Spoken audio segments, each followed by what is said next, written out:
Many of us are interested in what you, meaning Berkshire, are buying, and you won't tell us that. Using Charlie's principle of invert, invert, always invert, maybe you can help us by suggesting what to avoid and stay away from. Specifically, what in the investment world today strikes you as folly, fad, unsustainable, crazy, or dumb? A lot. Yeah, well, I think I would describe it as we try to stay away from the things to start with that we don't understand. And when I say don't understand, it isn't that I don't understand, what a certain business does. But when I say understand, it means that I think I have a reasonable fix on about what the earning power and competitive position will look like in 5 or 10 years. So I've got some notion of how the industry will develop and where the company will stand within the industry. Well, that eliminates a whole bunch of things.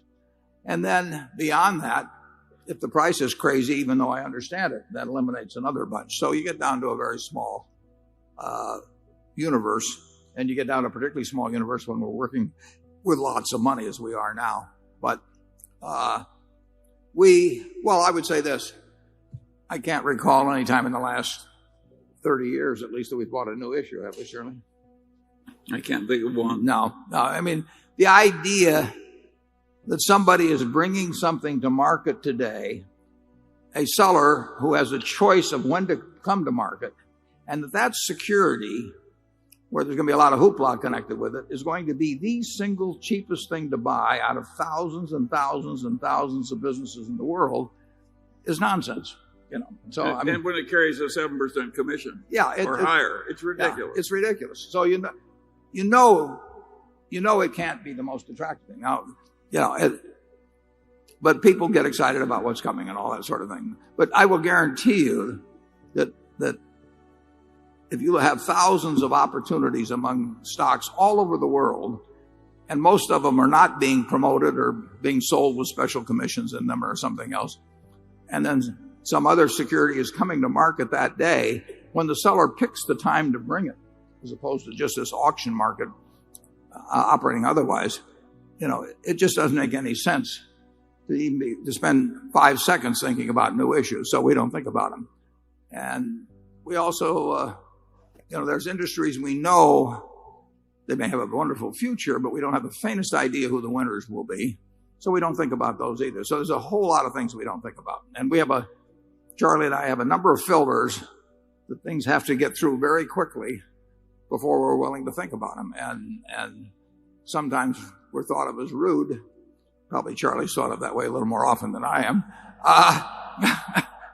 Sometimes we're thought of as rude because people will call us and they start explaining some idea to us, and it just doesn't make it for the first filter or two. And so we think we're saving their time if we just politely say, that we just have no interest and we don't want to have you finish the sentence.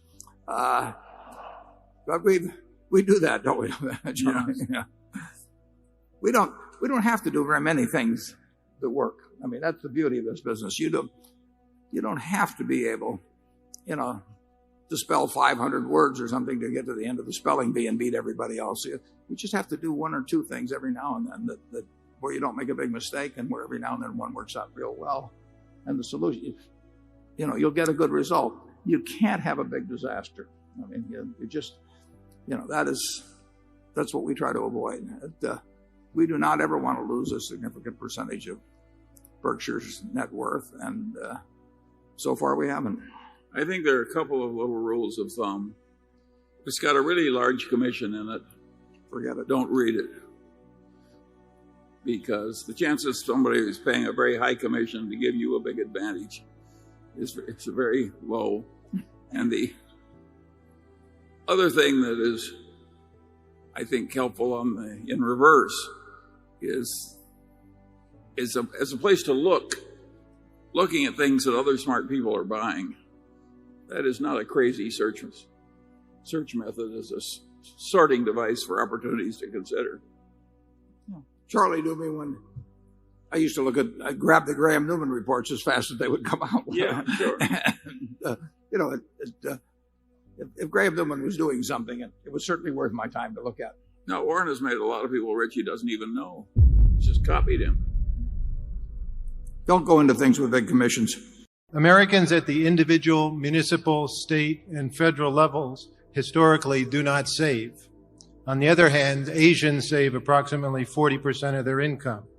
Living beyond one's means is an American way that obviously cannot continue.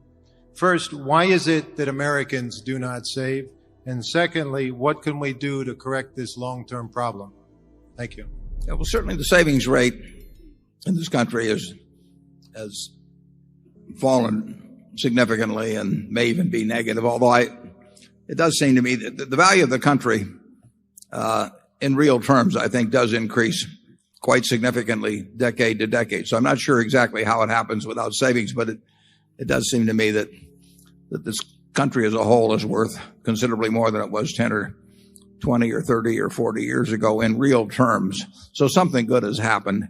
But the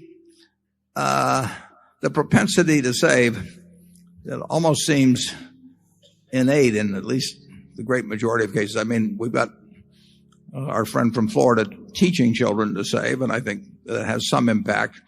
And I should have thanked Andy Hayward for that terrific cartoon this morning, and he's got a program that I'm participating in that we think in cartoon form might influence a few younger people towards saving. If you own Berkshire stock, you're automatically saving because we retain earnings, and your indirect interest in those retained earnings is a form of saving. So you can spend every dollar of your income that comes in the other way, and if you own Berkshire, you are net saving, which is a practice I've now been following for 43 years, sometimes to my family's consternation. I don't know that the savings rate is based on calculations made on consumption and imports and so on. And we are importing $700 billion more of goods and services than we're exporting. And that means that somebody else is doing our savings for us, basically, as we export ownership and claims against America. I think that's going to have consequences over time, but we are so rich that it may not be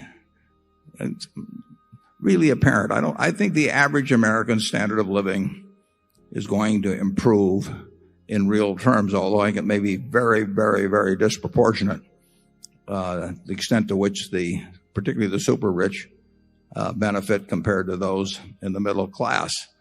But net, I think the country will be, even with our present policies, in net real terms, the value on a per capita basis of the country will increase from decade to decade, but nothing like it will in places like China or Korea, percentage-wise, where the savings rate is very high. This country may not save very much because it may not need to save very much. We have $47,000 of GDP per capita. It may not be distributed very well, but we are one very, very, very rich country. And a very rich country may not need to save as much as a country that's trying to reach its potential.